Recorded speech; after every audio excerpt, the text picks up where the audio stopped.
All right, so the two techniques I'm going to be demonstrating in this video of active listening techniques, there's more information, by the way, in the caption, but the two techniques I'm going to be demonstrating are emotional labeling and I statements. Let me just tell you what they are briefly.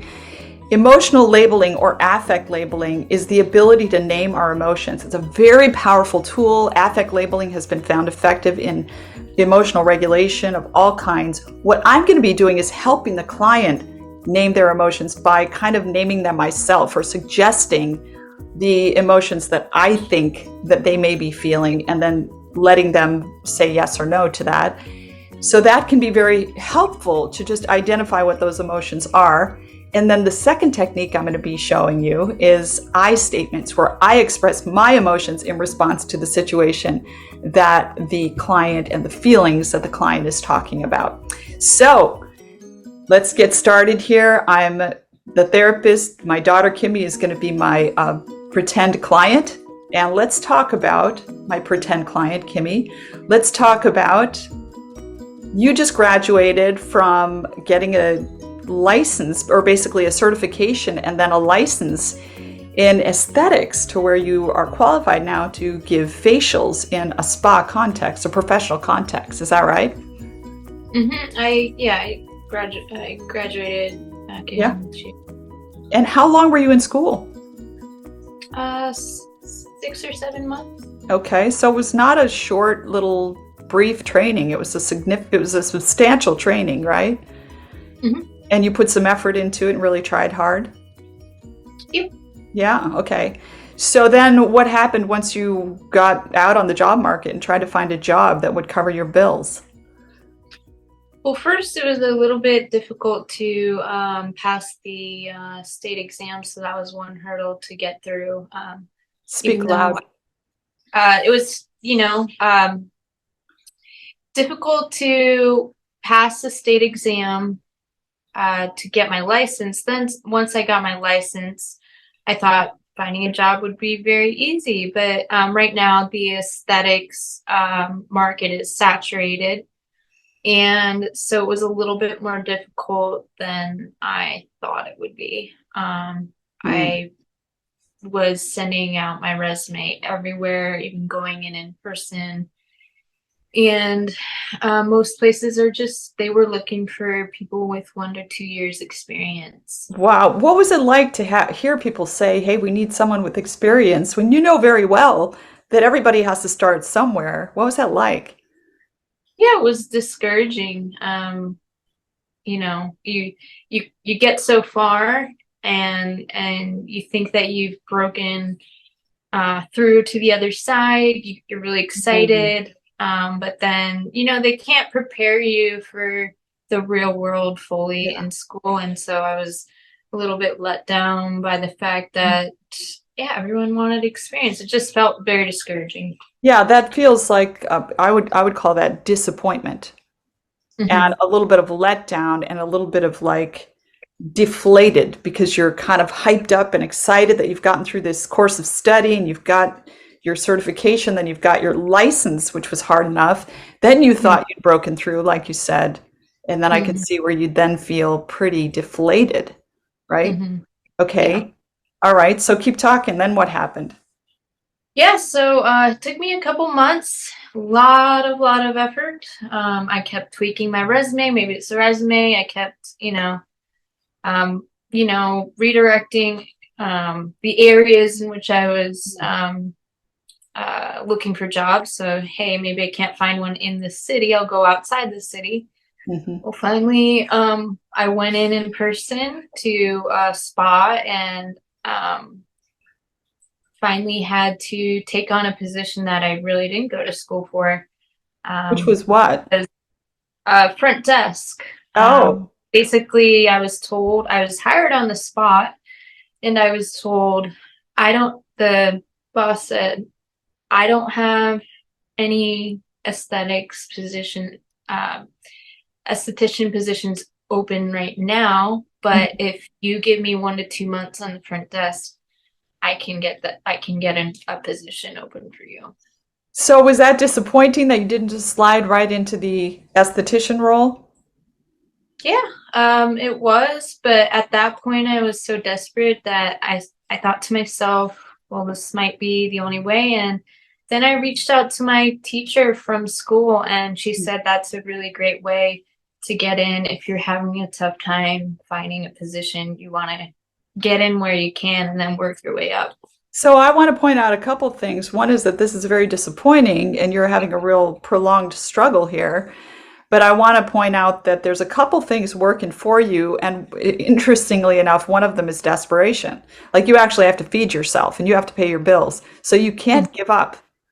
And then the other thing is you have a bit of courage, like you're willing to be resourceful and you call the teacher from school to get the help that you need to get through. And so I just want to point that out to you. So I would say that some of the emotions I'm seeing are discouragement, deflation, but also, and then desperation, but then also courage, Yeah.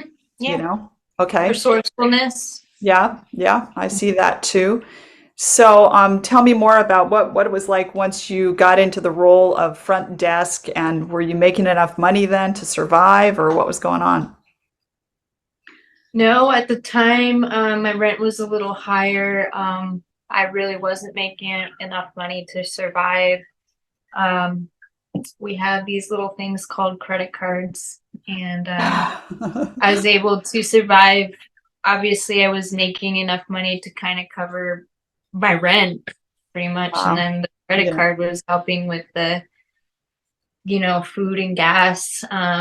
Were you It ever was tempted to tough. like not eat enough, or, really like cut corners in a way that would have been physically perilous? No, I'm sure my diet was very Not the basic. best. Still is, like, I still just eat kind of I've, just grown to uh enjoy more of like a basic diet. Yeah. So that was in just kind of something that I didn't struggle with. Maybe I would cut corners in other ways. Yeah.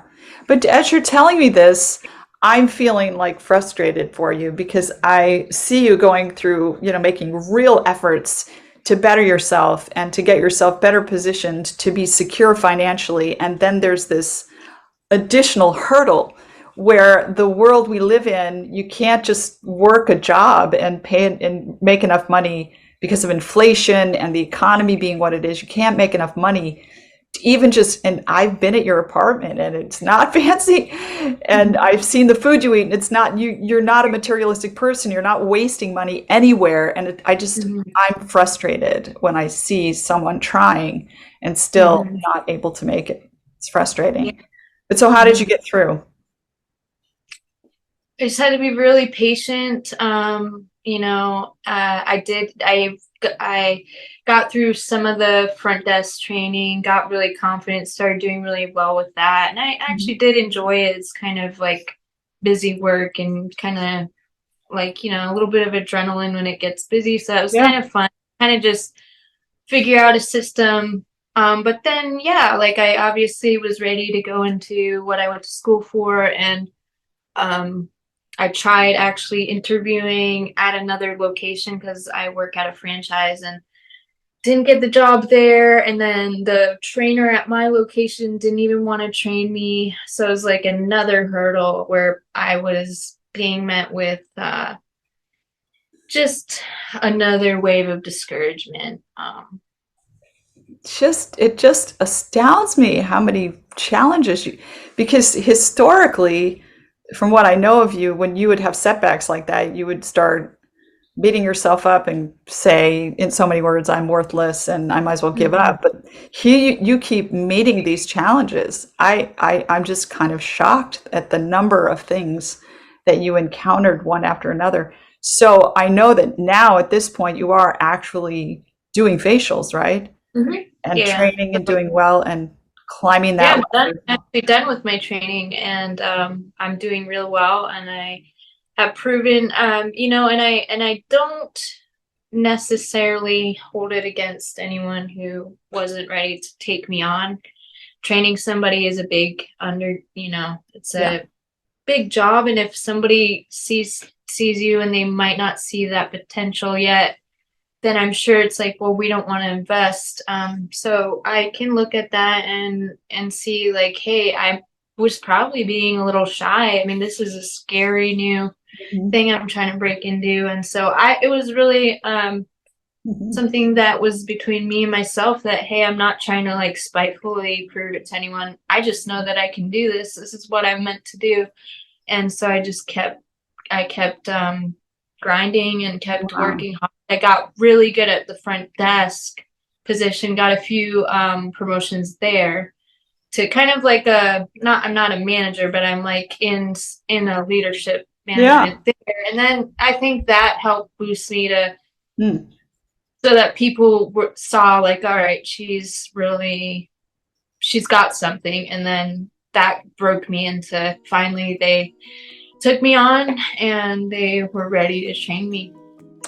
Oh, I just have to say that this story is so inspiring to me. I'm kind of going up and down, you know, the excitement of getting through a course, then the crash of not getting a job right away, and the licensure issue, and then, you know, getting the job and not being able to make it work for you financially, and then people not being willing to train you. I feel the ache inside of those disappointments and probably some blows to your self-worth. But I also see this amazing courage and this fortitude where you just keep pushing through and you just like kind of go for broke. And I find your whole story to be very inspiring. So that was a little bit of a lot of I messages toward the end there, and also some affect labeling, a couple of skills that are really great in active listening.